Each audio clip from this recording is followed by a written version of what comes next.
오늘 우리가 함께 읽은 예레미야서는 이스라엘 역사상 가장 암담하고 파란만장한 시대였던 요시야 왕 때부터 유다가 바벨론에 의해 멸망할 때까지인 약 40년간 하나님으로부터 예언의 소명을 받은 예레미야 선지자의 활동을 기록한 예언서입니다. 본문 1절과 2절에 따르면 예레미야는 기원전 650년경에 예루살렘 북쪽에 있는 아다도스의 제사장들 중 hil기야의 아들로 태어납니다. 그리고 요시야 왕 13년이 되던 해에 하나님의 부르심을 받게 되는데요. 이 예레미야가 활동했던 시기는 우상 숭배와 또 신앙인들을 향한 박해 등 부패와 악행이 극에 달하였던 시기라고 할 수 있습니다. 또한 주전 598년과 587년 두 차례에 걸친 바벨론의 공격으로 성전은 이미 파괴되었고 많은 백성이 포로로 끌려가는 등 비참한 상황이 계속해서 일어나고 있었습니다. 이런 상황을 보며 예레미야는 하나님의 심판이 다가왔음을 경고하면서 회개의 때를 일깨우고 또 올바른 생활 태도와 함께 마음의 예배를 하나님께 드릴 것을 촉구하였습니다. 그리고 하나님께서 새로운 계약을 통해 당신의 백성들을 모아 새 공동체를 이루신다라는 희망의 예언 역시도 선포하고 있는데요. 우리가 이 예레미야서를 읽어나갈 때 몇 가지 사실을 주목할 필요가 있습니다. 첫 번째로 우리가 주목할 것은 예레미야가 선지자로 활동했던 시기입니다. 앞서 언급한 것처럼 유다가 바벨론에 의해 멸망할 때까지 그는 약 40년간 선지자로 활동하였습니다. 그런데 이 시기는 요시야 왕을 제외하고는 모두 악한 왕들이 통치했던 시기입니다. 여러분, 유다가 끝내 멸망에 이르게 된 결정적인 이유가 어디에 있었습니까? 그 이유는 유다 말기 악한 왕들이 거듭된 하나님의 책망과 경고에도 불구하고 회개하지 아니하고 계속해서 악을 행하였기 때문입니다. 예레미야는 이러한 유다 말기의 악한 왕들의 통치와 또 이들의 박해를 받으면서도 자신에게 주어진 사명을 감당했던 선지자였습니다. 이런 그의 모습을 보며 이 시대를 살아가는 우리 역시 하나님의 구속사에게 동력대로 부름을 받아 복음 증가하는 삶을 살아갈 때 어떠한 자세로 주어진 사명을 감당해야 하는지를 다시 한번 생각해 보게 됩니다. 사랑하는 성도 여러분, 예레미야는 그 어떤 핍박과 환난 그리고 박해에도 굴하지 않고 하나님께서 자신에게 주신 예언, 곧 하나님의 말씀을 대언하는 그 사명을 감당했습니다. 근데 그가 그렇게 담대히 자신의 사명을 감당할 수 있었던 것은 하나님께서 함께 하신다는 사실을 분명히 믿었기 때문입니다. 마찬가지로 예레미야와 함께 하셨던 그 하나님은 지금 우리와도 함께 계신 줄로 믿습니다. 따라서 그 어떤 어려움과 방해가 있더라도 하나님께서 함께 하심을 의지하며 담대하게 맡은 사명을 감당해 나가는 우리 모두가 되어야 할 것입니다. 두 번째로 우리가 주목해야 할 것은 하나님께서 예레미야를 비롯해 여러 선지자들을 세워 자신의 말씀을 전하게 하셨다라는 사실입니다. 여러분, 하나님은 사람을 통하지 않고도 얼마든지 자신의 뜻을 사람들에게 직접 전할 능력이 있는 분이십니다. 그럼에도 불구하고 하나님은 사람을 당신의 종으로 세워서 말씀을 전하게 하시거나 또 이를 감당하게 하셨습니다. 이는 하나님께서 구속사를 전개하심에 있어서 사람들과 동력하는 것을 원하시고 기뻐하신다는 사실을 우리에게 보여줍니다.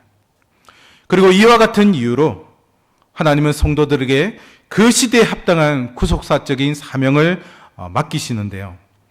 따라서 성도된 우리는 하나님께서 우리 자신에게 맡기신 그 구속사적 사명이 무엇인지를 바르게 인식해야 하고 또 그 사명을 충성스럽게 감당하는 자들이 되어야 하는 것입니다.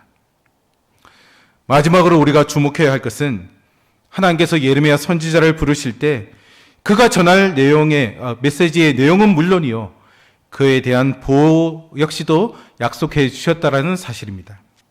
여러분, 하나님은 당신의 종으로 세운 자들에게 사명만 주시고 그의 안위에 대해서 아무런 관심을 가지지 않는 그런 무책임한 분이 아니십니다. 하나님께서 당신의 종에게 사명을 주실 때에는 그의 안위도 역시 직접 책임져 준다는 사실을 우리는 분명히 믿어야 할 것입니다. 예레미야는 자신에게 주어진 그 사명을 감당하며 수많은 위기를 만났지만 그 사명을 다 수행하기까지 하나님께서는 그의 생명을 보존시켜 주셨습니다. 이는 예레미야뿐만 아니라 하나님께 사명을 받은 모든 자들도 다 그러했습니다. 신약시대에는 사도 바울이 이방의 복음을 전하는 그의 사명을 다 수행하기까지 아무도 그 생명을 해하지 못하도록 보호하여 주셨습니다. 또한 종교개혁을 이끌었고 시작하고 이끌었던 마르틴 루터도 교황을 비롯한 여러 가톨릭 세력으로부터 숱한 목숨의 위협을 받았지만 하나님은 그때마다 다양한 방법을 통해 그의 생명을 보존하셨습니다. 그랬기에 그는 하나님의 지켜주심으로 생명을 보존하여 종교개혁의 사명을 온전히 감당할 수 있었던 것입니다. 따라서 성도된 우리도 하나님께서 항상 지켜주신다는 사실을 확신할 수 있어야 하는데요. 근데 사실 이러한 확신을 누구나 처음부터 가질 수 있게 되는 것은 아님을 보게 됩니다. 오늘 본문의 예레미야 역시도 처음 부르심을 받을 때 이러한 확신이 없었습니다. 여러분, 예레미야가 하나님의 말씀을 받고 선지자로서의 사역을 시작할 때 앞서도 말씀드린 것처럼 유다의 왕은 요시야였습니다. 그는 여러 왕과 달리 하나님의 말씀을 쫓아 온전히 행하고자 했던 신실한 왕이었습니다. 그는 파괴된 성전을 수리하던 중 누군가가 숨겨둔 하나님의 율법을 발견하였고 또 율법을 중심으로 종교개혁을 일으켰습니다. 그래서 이스라엘의 영적인 부흥을 다시금 일으켰는데요. 그런데 그는 그만 무기또 전투에서 전사를 하고 맙니다. 개혁의 중심 인물이 죽게 되자 유다 사회는 다시금 큰 혼란에 빠지게 됩니다. 더군다나 요시야 왕의 뒤를 이어서 세워진 유다의 왕들은 모두 다 한결같이 하나님을 경외하지 않는 악한 왕들이었습니다. 내부적으로도 심각한 상황 가운데 있었는데요. 정치적으로는 매우 혼란스러웠고 또 관료들의 수탈과 부정이 가득했으며 이러한 사회적인 부정부패를 바로잡아야 될 종교 지도자들 역시 형식주의에 빠져 있었습니다. 또한 외부적으로는 당시 이 지역에 있는 나라들의 패권을 장악했던 아수르 제국이 급속도로 쇠퇴하였고 또 남쪽에 자리 잡고 있던 애굽은 그 세력을 근동에까지 확장하고 있었습니다. 또한 신흥제국 바벨론은 서서히 그 기지개를 켜고 있던 그런 상황 가운데 있었는데요. 이렇게 열강들이 가축하는 틈바구니에서 유다는 다른 나라들의 눈치를 살피느라 급급했습니다. 마치 이런 상황은 19세기 말과 20세기 초 중국과 일본 그리고 러시아의 틈바구니에서 눈치를 살피던 조선의 상황과도 매우 흡사하다 할 수 있을 것입니다. 이런 힘들고 어려운 시대에 하나님께서는 예레미야를 선지자로 부르셔서 당신의 말씀을 선포하게 하셨던 것입니다. 그런데 하나님께 부르심을 받은 이 예레미야는 당시 약관 20세의 청년으로 이 힘들고 어려운 시기를 이끌어 나갈 능력 있고 또 비범한 능력을 갖춘 그런 인물은 아니었습니다. 더군다나 우리가 예레미야를 가리켜 어떤 선지자라고 부릅니까? 그렇죠. 잘 알고 계시듯이 예레미야를 가리켜서 우리는 눈물의 선지자라고 부릅니다. 이는 예레미야서를 읽어보면 곳곳에서 그가 눈물을 흘리며 애통하는 모습을 발견할 수 있기 때문인데요. 따라서 예레미야 선지자는 눈물을 많이 흘릴 정도로 유약하고 또 감정적인 면에서도 약점이 있던 그런 사람이었습니다. 그럼에도 불구하고 하나님은 이처럼 유약하고 감정적인 약점이 있는 그를 선지자로 부르시고 당신의 일을 감당하게 하셨습니다. 이러한 점을 통해서 우리는 하나님께서 사람을 들어 사용하실 때 남들보다 뛰어난 능력을 가지고 있거나 또 모든 것을 완벽하게 갖춘 사람만 쓰시지 않는다는 사실을 발견하게 되어집니다. 하나님은 예레미야처럼 약한 사람도 세워서 그에게 능력을 주심으로 당신의 뜻을 이루어 가시는 분이십니다. 그런데 이것은 본문에 등장하는 예레미야뿐만 아니었습니다. 성경에 등장하는 여러 인물들, 즉 아브라함과 이삭, 야곱, 모세 등 하나님께서 사용하신 사람들 역시 특별한 능력이 있는 사람들이 아니었습니다. 오히려 위기의 상황에 놓일 때 하나님을 의지하기보다는 인간적인 생각을 앞세우며 그 위기를 모면해 보려고 했던 사람들임을 우리는 성경을 읽으면서 발견하게 되어집니다. 그럼에도 불구하고 하나님은 이들을 통해서도 구원의 역사를 이끌어 가셨습니다. 그리고 오늘 본문에 나오는 예레미야 역시 하나님의 부름에 즉각적으로 순종하는 모습을 보이지는 않고 있지만 그를 들어 사용하시는데요. 선지자로 자신을 부르는 그 하나님의 부름에 예레미야가 어떻게 반응을 보이고 있습니까? 우리 6절 말씀을 같이 한번 읽어보도록 하겠습니다. 6절 말씀입니다. 내가 이르되 슬프도소이다. 주 여호와여 보소서 나는 아이라 말할 줄을 알지 못하나이다. 여러분, 무슨 말씀입니까? 이 말씀은 하나님 보십시오. 저는 아이와 같이 말도 잘하지 못하는데 어떻게 하나님의 말씀을 대언할 이 선지자의 사명을 감당할 수 있겠습니까? 저는 할 수 없습니다. 저는 그 사명을 도저히 감당할 수 없다라는 거절의 의미를 보이는 것입니다. 그런데 어쩌면 예레미야의 이런 반응은 지극히 당연한 반응이라고 할 수 있습니다. 왜냐하면 앞서 언급했지만 예레미야는 어떤 집안 출신입니까? 제사장의 아들로 태어났습니다. 아버지가 하는 그 제사장의 직무만을 보고 자라났는데 당연히 그 역시도 제사장이 될 거라 생각했는데 하나님의 말씀을 전할 대언자로 부름을 받으니까 너무나도 놀랍고 또 하나님의 말씀을 전할 때 수많은 대적들이 자신을 향해 공격해 올 것인데 그것이 너무나도 두려웠던 것입니다.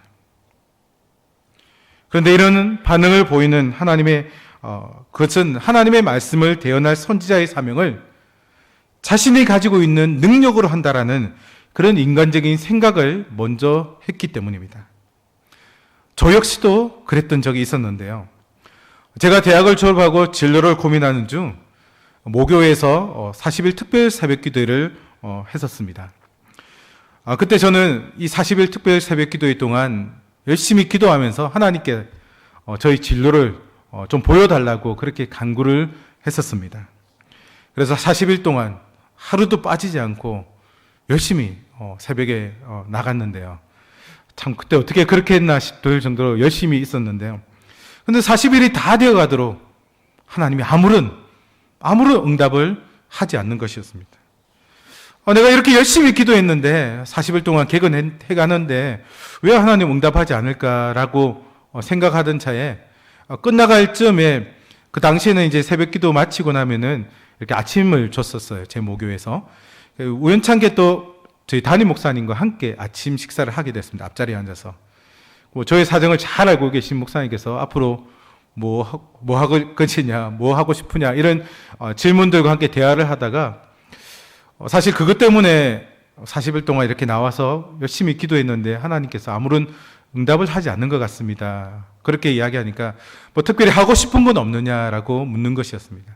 그때 사실 저 마음적으로는 하나님의 말씀을 조금 더 깊이 알고 싶은, 그래서 신학을 하고 싶은 그런 마음들은 가지고 있었지만 나 같은 사람이 목회를 하는 것은 좀 아닌 것 같다라는 그런 생각을 가지고 있었어요. 그런 이야기를 솔직하게 말씀드렸는데 목사님께서 저에게 한마디 하셨는데 그 말씀이 저의 인생을 완전히 바꿔놓는 말씀이 되었어요. 뭐 들으신 분도 계시겠지만 그 말씀은 목회를 네가 하느냐라는 말씀이었습니다. 그 말씀을 듣는 순간에 그렇다. 내가 가지고 있는 자질, 내가 가지고 있는 능력만 보면 목회를 할 수 없지만 근데 이 목회라는 것이 하나님의 능력으로 한다라는 그 생각을 전혀 하지 못했구나라는, 마치 겸손한 것처럼 말했지만은 그 가운데는 굉장한 교만이 깔려 있었구나라는 생각을 하면서 그 즉시 회개하고 하나님께 만약 이 길이 하나님께서 나에게 정하신 길이라면 인도하여 달라고 그렇게 기도를 했었고요.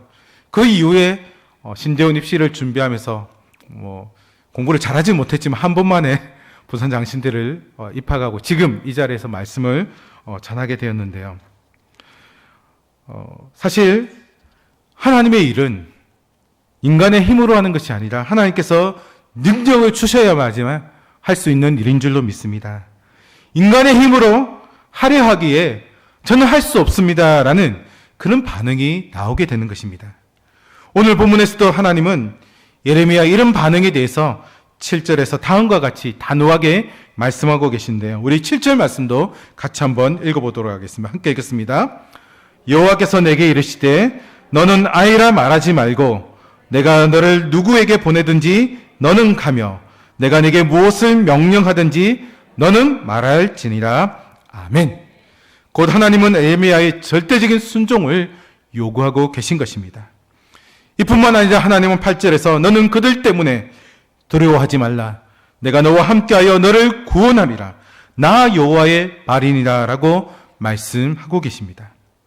이 말씀은 선지자의 사명을 감당함에 있어서 겪게 될 여러 대적과 또 그들의 위협에 대해서 두려워하는 예레미야에게 천지 만물을 창조하시고 또 전지전능한 능력의 하나님께서 함께 하심으로 그 어떤 상황 가운데 거할지라도 구원하여 주실 것을 친히 약속하시는 말씀입니다. 사랑하는 성도 여러분, 이 말씀은 장차 고난의 길, 시련의 길을 걸으며 하나님께서 맡기신 이 선지자의 사명을 감당해야 될 예레미야에게 더할 나위 없는 큰 위로와 힘이 되었을 것입니다. 왜냐하면 전지전능한 하나님께서 함께 하시면 세상에 넘지 못할 벽이나 일은 없을 것이며 또 그가 감당해야 될 사명 역시 막을 자도 없을 것이기 때문입니다.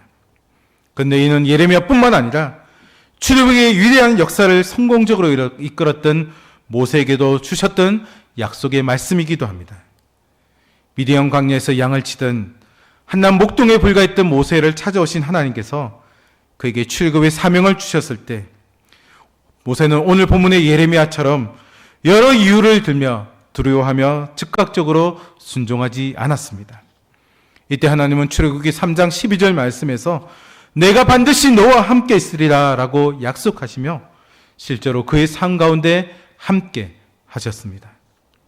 모세는 하나님의 함께 하심으로 말미암아 놀라운 이적과 능력을 행하였고 출애굽의 사명을 능히 감당할 수 있었던 것입니다.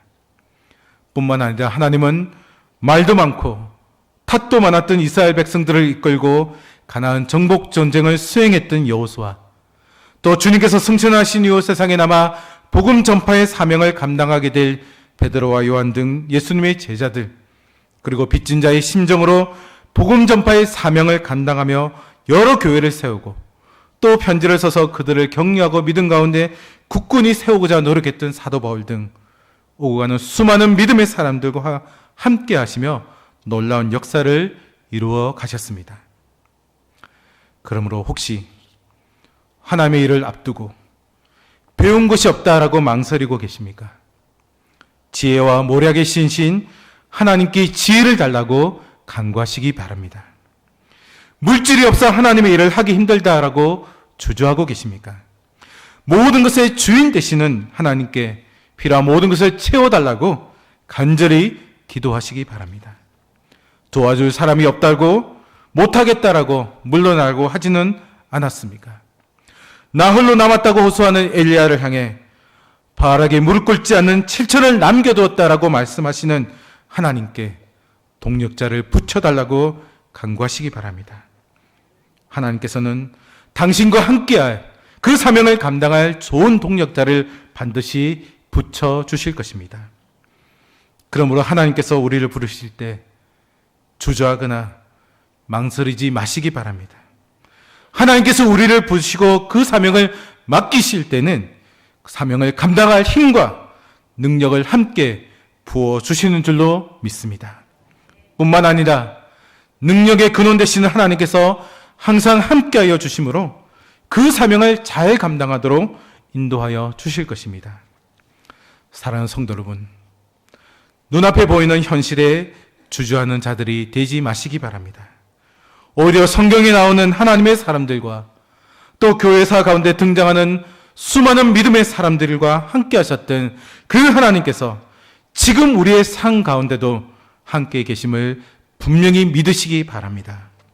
그래서 올 한 해도 우리에게 주어진 사명을 잘 감당함으로 한 해를 마무리하는 시점에 왔을 때 결코 후회함 없이 하나님께 영광 올려드리는 귀하고 복된 삶을 살았노라 고백하는 자들이 다 될 수 있기를 주님의 이름으로 축복합니다. 이 시간 함께 기도하겠습니다. 먼저 말씀을 생각하며 함께 기도하겠는데요. 하나님은 우리 모두를 불러 당신의 자녀로 삼으시고 사명을 맡겨주셨습니다. 그리고 그 사명을 감당하도록 힘과 능력과 지혜를 부어주시고 또 동력자도 붙여주실 것입니다. 이 시간 기도할 때 올 한 해 하나님께서 주시는 힘과 능력과 지혜를 덧입고 또 붙여주신 동력자와 함께 협력하여 맡은 사명을 잘 감당함으로 하나님께 영광 돌리는 삶을 살아가도록 인도하여 주시옵소서. 기도하겠습니다. 그리고 계속해서 목회 기도 주간을 보내고 계시는 위에 목사님과 우리 부교육자들을 위해서 기도해 주시기 바랍니다. 이 목사님께 영육의 강건함과 성령의 충만함을 부어주셔서 성도들을 위해 기도할 때 모든 기도가 하나님의 때에 온전히 응답받는 역사가 나타나도록, 그리고 아울러 말씀을 전하시고 목회의 여러 사역을 잘 감당하도록 하나님 지혜와 명철을 부어주시고 또 하나님의 사명을 끝까지 잘 감당하는 목사님 되도록 기도해 주시기 바라고요. 또 우리 부교육자들에게도 성령의 충만함을 부어주셔서 위에 목사님의 목회를 잘 도와서 몸된 교회의 영적, 양적 성장에 쓰임받는 종들이 되도록 기도해 주시기 바랍니다. 그리고 마지막으로 우리 환우들을 위해서 기도하겠는데요. 특별히 우리 문영길 장로님 위해서 기도하겠습니다. 가난 판정을 받고 투병 중이신데 체력적으로 힘드셔서 수술이나 항암 치료가 힘든 상황 가운데 있습니다. 하나님께서 강권적으로 역사하셔서 암의 크기가 줄어들어 치료가 원활하게 이루어질 수 있도록 기도해 주시고요. 그리고 우리 정숙현 권사님을 위해서도 기도하겠습니다. 폐암 판정을 받아 서울 안사병원에서 수술을 받고 수술을 잘 마친 후에 또 지난 월요일에 퇴원을 했는데요. 감사하게도 일기 판정을 받아서 항암이나 방사선 치료는 받지 않아도 된다고 합니다. 그래도 재발되지 않고 후유증 없이 깨끗하게 회복되도록 계속해서 기도해 주시고요. 마지막으로 우리 이동진 집사님 위해서도 기도해 주시기 바랍니다. 난소암 판정을 받고 수술 이후에 지금 항암 치료 중인데 이제 5번 받고 1번이 남았습니다. 항암을 받으시도록 체력이 많이 떨어져 힘들어하고 있는 가운데 있습니다. 끝까지 항암 치료 잘 받고 모든 암세포가 사라지고 온전히 회복될 수 있도록 기도해 주시기 바랍니다. 이 시간 함께 기도하며 나가겠습니다.